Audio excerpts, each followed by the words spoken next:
So ever since that report has came out that Tony Khan has involved himself more in creative and has gotten deeper into the weeds, you've seen a vast improvement of the on-screen product. But one thing that's becoming more abundantly clear is the fact that the Death Rider storyline is really bogging the show down.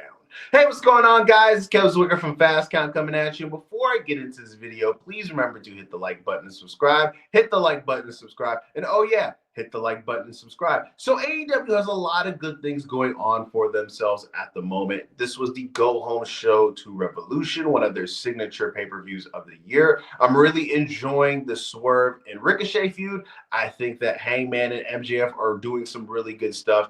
And of course, we have this storyline between Tony Storm and Mariah May. Chef Kiss. I love every second of that. But what's going on between Adam Copeland and the Death Riders, it feels as if there is just this noticeable groan. And maybe it's just me personal that comes over the product. You can feel it on the screen from the crowd that what is going on just isn't working. Now, Mox, one of my favorite wrestlers, at least of the last 20 years. Love the guy. Cope, legend, obviously one of the greatest of all times. But it just feels as if this storyline, it's really hard for them to make, chicken salad out of chicken shit with this.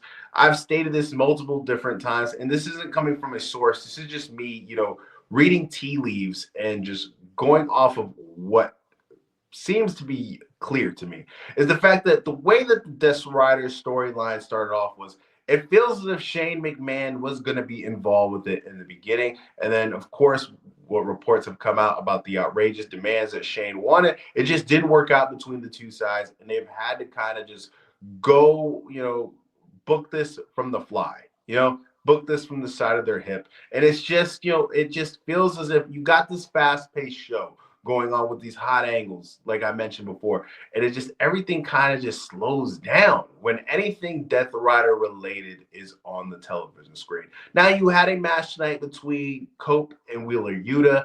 The storyline that they're telling right now is that Cope is trying to take out every single member of the Death Riders one by one, to where it's just him and Mox at Revolution alone. He went one-on-one with Wheeler Yuta. It was a fine match. Nothing special. This wasn't Bret Hart versus Shawn Michaels, but it was fine. And you had Cope pick up the W. And usually the way that the show has ended with the segments involving the Death Riders the previous weeks is you had Cope go with the concerto to take that individual out. But he showed mercy on the young boy Yuta, shook his hand and said, that's how you show respect. And then we see, after he lost that match, Mox berating him. And then you see Mox in the back, talking about how Cope got what he wants. He has him by himself.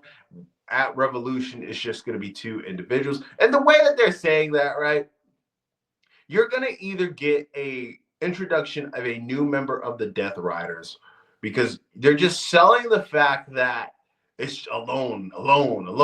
It's never that simple. There's always somebody when you emphasize, I'm going to be alone in professional wrestling. Whether it's a return of an individual or it's an introduction of a new member of the Death Riders, we're going to have some type of cheeky shenanigans in this match. Now, I think that they should just pivot. I think that they should do whatever they can to take the belt off of Mox. And I don't think that Cope is the right guy, but I think just anybody is better than Mox at the moment. And this isn't, me trying to shit on Mox. It's just the fact that this thing isn't working. And think about this, right? Mox has been the AEW champion ever since AEW has been simulcasting on Max. And there's probably a number of individuals, since they keep that title in a briefcase, who don't even know what the AEW championship looks like. And for a company who's really trying to put their best foot forward with a new audience, I don't think that's how you do it. I think you need to have people know what your world title looks like. And I think that Darby Allin, originally, that was going to be the guy who, storyline-wise, it made sense for him to be the person to take the title from Mox. But he's over there training to climb Mount Everest. You don't know when that's going to go down. You don't know if the guy is even going to come back. Because Mount Everest isn't just one of those things where it's a guarantee for you to be able to do. But they should just pivot, give the title to Cope, and have him eventually, pass it on to a young guy. Whatever they can do to get the title off of Mox. It's just not working. It doesn't make a lot of sense. It's not interesting. And that's the most important part of professional wrestling. Just have something interesting, and they are missing the mark on a weekly basis when it comes to that storyline. But let me know what you guys think in the comment section. Do you actually like the Deathrider storyline? Do you agree with me and say it's a waste of time? Do you think that they should just pivot and give the title to Cope and have him just pass it on to anybody, just anybody, to get the title off of Mox and for him to pass it on to a young boy? Let me know in the comment section. Guys, like I said earlier, remember to like and subscribe, like and subscribe, like and subscribe. I am Kevin Zwicker. I'm out.